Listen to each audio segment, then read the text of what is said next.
Bobby Manning. What else Bobby is there to say? Bobby was worried about too many 3-pointers. I Well, can't believe it. If you want to be worried about one thing, I guess you can really rear back and fish for it.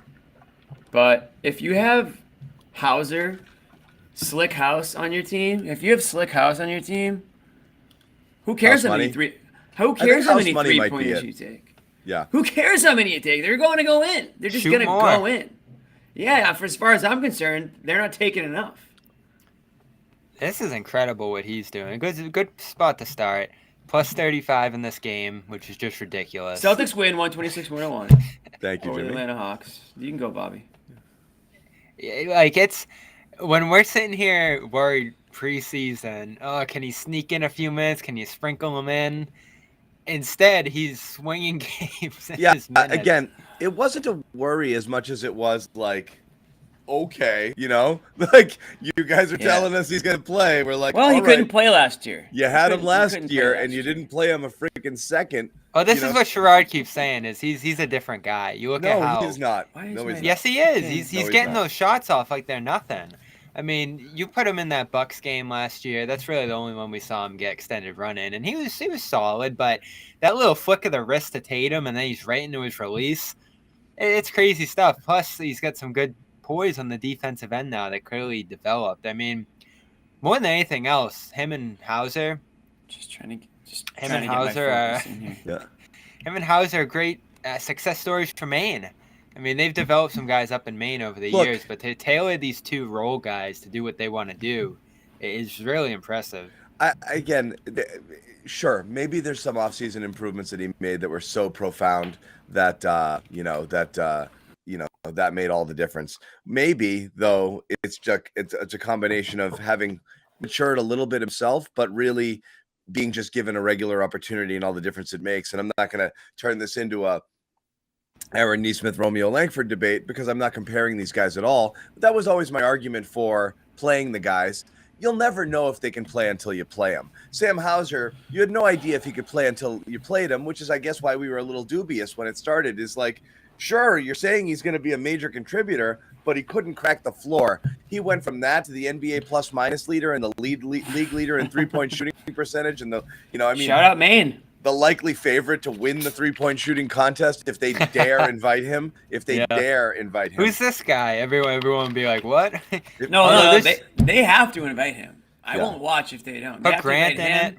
They have to put Grant in there. It should just be him, Grant, and Pritchard, and maybe Derek White. Maybe it would just be the Celtics, the whole team. Definitely. Yeah, I mean, this is one of the best shooting teams I've seen, and that's saying something. The depth here. I know Brian Windhorst did a pod about it this morning, and he was saying that too. Like between the free throw shooting, the 3-point shooting, and the finishing at the rim. Like this is a team that is unmatched in terms of its depth. Now, there's better shooting teams on a percentage basis because there's better individual shooters on some other teams. But 1 through 8 or so on this group, everybody's nailing. You got guys finishing, cleaning up at the rim. Great games from Cornette, Brown, White in that regard. So you're doing it in both spots. This Missoula system, to go back to what we opened the show with, of like Missoula ton of threes, layups, going all in on that. They're so like keyed in on that with good flexibility to adjust where needed. Tonight it was offensive rebounding, pace again, and good passing. They can do it all offensively. It's really, really impressive stuff.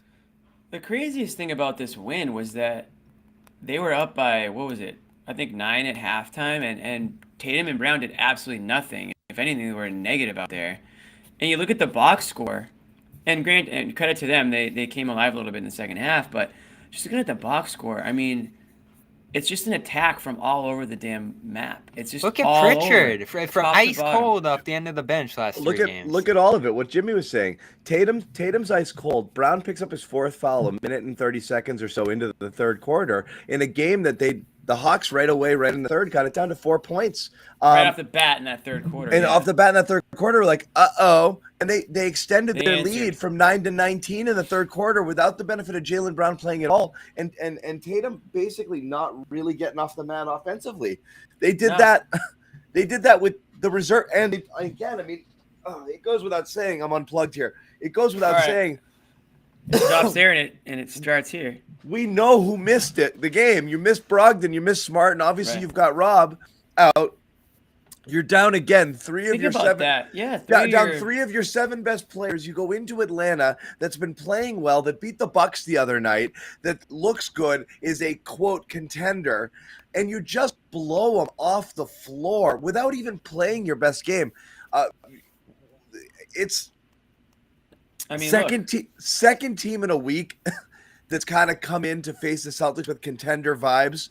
Denver last week, the Hawks this week. A level above while missing players, like a full tier above those teams or 2 while missing players is unbelievable. Like, Zach Lowe said it kind of on the postgame show here, like they're a problem. Like if you're the rest of the league, right? If you're the rest of the league right now, you're looking over here like these guys are serious. This team means business. They are serious right now. They're absolutely, you don't know what can knock them off their path either. Nothing right now. Best team in the league right now. We can all say it. I mean, just again going down. White 16, 5 and 10. He was awesome. Grant Williams 18. Hauser 15, including 5 of 6 from 3. 5 of 6 from 3. Cornette, dare I even say the name? Luke. Dare I even say the name? Luke himself, Luke Cornette, 15 freaking points for Luke Cornette tonight, 7 of 7 from the field, 14 from Pritchard, including an awesome shot there at end of half. That was just right out of Trae Young's book. But he can do that stuff. He can hit shots like that. And then you had Tatum with 19 and Brown with 22. I mean, just an attack from all cylinders. And when your 2 best players are having very average night and you still drop 122 points, again, against a contender, and no one's going to say the Hawks are, the defensive stalwarts of the NBA here, but they're a team that has, a playoff run aspirations, and the Celtics just went into Atlanta and pretty much did whatever they want against them on offense. I mean, that's really it's really all I can say about it. I mean, different level. Different level. You're seeing the defense come around too. This was the first night they actually played what's funny is offensively, you got the contributions from the bench, which offset Tatum and Brown not being kind of, dominant like normal. But this was the first game where I felt like they played defense from the opening whistle all the way through. And they did. They made it hard. There was an emphasis on it tonight. Obviously like got a little bit leaky, late with, just Trae Young getting some layup, but the game was out of hand at that point. They put pressure on them. They made it hard for them. They were swarming to the ball. It was a good overall defensive effort, trying to get the Hawks to take the shots that they wanted them to take. Jimmy Bottle Caps. Throwing this super chat up here. Thank you very much for those of you who contribute. We really appreciate it. The money, any money's coming in dispersed to the hosts of this show, which is great. It does not go, it doesn't go in Nick's pockets. It goes in your pockets, guys. You know what, guys? And I give it back. I give it back. I don't keep it. I like to give it back. Toys for tots. So Toys for tots. The question here on the Missoula thing, at first it was hard to tell. It's hard to say. It's just amazing to me that we talked about the Ime impact last year being critical to their success, and now the Missoula impact is critical to their success. It's hard to look at the way this team is playing. You talk about buy-in, okay? That's all we can read. We don't know what's going on behind the scenes. How much, it seems like they respect him. Certainly you haven't seen any instances where it feels like his authority is in question or people not doing what they're supposed to be doing. But it took Ime about 40 games to get people to buy into his system. It's taken Joe Missoula 0. When we're talking 0, including game 1 of the preseason, where they came out and were playing a completely different style of offense with pace. Wasn't this a concern of yours? My concern with this team offensively was you do that thing where they did it last year too. They've done it in spurts over the bad stretches of the last couple of years. They come out and they whip the ball around and they play really well and they have a high assist night and everyone's like, that's what you do. Do that again. And the next night they come out and it's my ball, your ball, trade, my turn. Right. And they would always revert back to it. My fear was, okay, they got into this little passing thing, but eventually are they going to get back into hero ball? It's not happening so far. It's not. So far, it's not. They're committed to it. Yeah, they're not. It's not my turn, your turn. I mean, I am still a little bit concerned about. I didn't realize they were going to be playing the offense this effectively, because that was my main concern was on the defensive side, was that, I didn't think that they could just rely strictly on offense. But right now, they kind of are. But I guess that's the NBA all over the place. It's not necessarily a Celtics issue. It's just the NBA right now is way more offensively favored. So I'm not as concerned about it as I was to start the season. But yeah, John, to your point, this, not that long ago, this was the most boring offense you could have watched. It was so stagnant. It was so difficult for them to get, clean shots and clean looks, and it was painful. And it hasn't been like that for one game, this season. And yeah, I don't know how much of that's Missoula, how much of that's, just carryover from last year. If every coach is effective, is any coach effective? Maybe it's just the players. I don't know. Yeah. I think in this case it is the players. They deserve the credit here. He'll give them the credit too. And there's certain philosophies he's set that you've seen them roll with. We talk about playing Hauser more, the three-pointers, the pace, a couple of different things I think that he's implemented, as well as a couple of good starting lineups. White to start the year was good. Grant, that adjustment has helped the defense over the last couple of weeks here. But, you hear a couple of things out of the last game in terms of the players in that Thunder game deciding to move the defense up and put more pressure on them full court and, pick up guys higher in the half court. Johnny on the that rocks. was something that the players Johnny rocks. And then, I was talking to Grant before Monday's game, and he's saying a lot of the freedom and flexibility that he's been able to practice, and we saw it again tonight in terms of expanding his game, it's because Joe's willing to and allowing them to do that. And then we talk about the flow of the game too. There were a couple moments in the third quarter, fouls. You talk about the Brown one, where I thought he could have challenged it. He doesn't use his challenge in this one, keeps the game flowing. We know he doesn't call timeouts. And it seems to be working for these guys. They like it. It's a debate we had at the beginning of the year. He's just putting them in position to expand their game. And remember, we had that debate last year with Ime too. Why isn't he calling any plays? Why isn't he tightening down and running the offense and grabbing? Because he wanted them to be able to develop the ability to control the game themselves, particularly as playmakers. And you see it in this one. No Smart. Tatum sets a nice tone early playmaking. White picks it up late.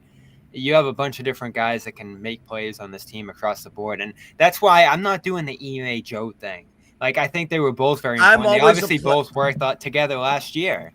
Joe was here last year. I'm a players guy first. Ultimately, it falls on them. But what I'm saying is when you see a distinct change in behavior, or a system change, and then see it executed, I am giving credit to the coach here. That's what I mean. Is if they came out, you got to give him credit. Give him some level of credit. Played the Ime system exactly, same swarming defense. We're an okay middle of the pack offensive team, kind of playing the same style that they were playing, but really made their bones on defense. And be okay, it's a continuation. It's not. It's a total revolution. And I mean, again, obviously, adding Brogdon helps.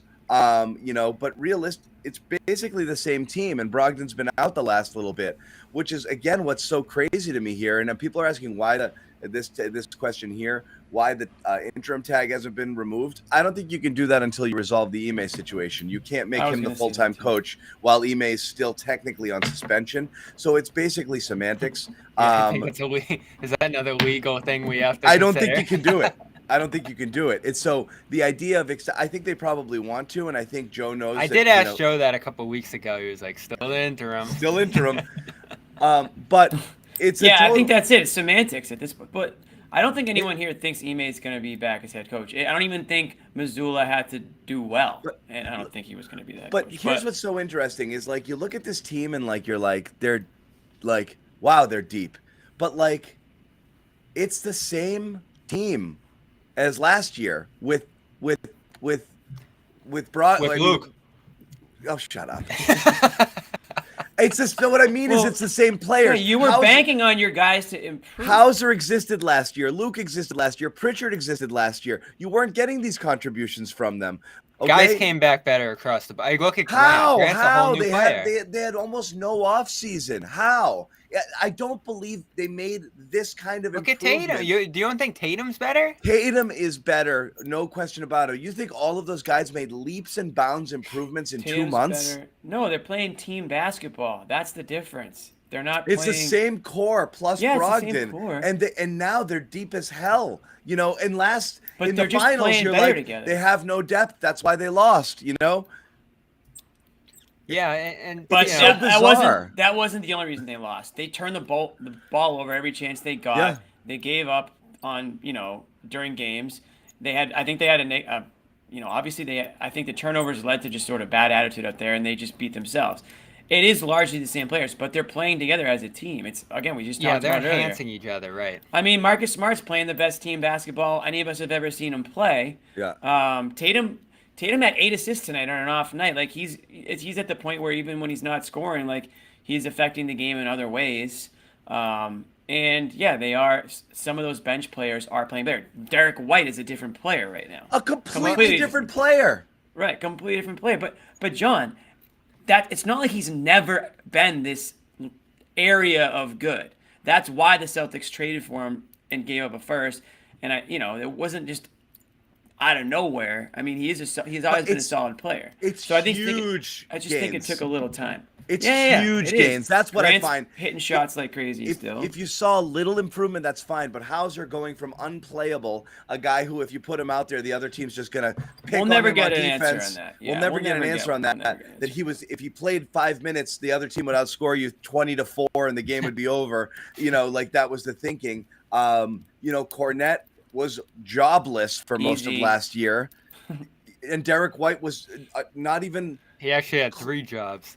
Yeah, Derek White. He actually had a day even job. Close to this and I kind think of he player. still might. He shows up. Right. He shows up to the game in like tube socks. He might be coming from like an insurance salesman job. I'm not sure. Like what's Tommy going on back with in that. the day. He just played squash. He just played squash after his day job when he shows up to the Garden. I swear to God, he shows up in dress shoes. I mean, he's tough look, but I do want a Cornette segment later, but.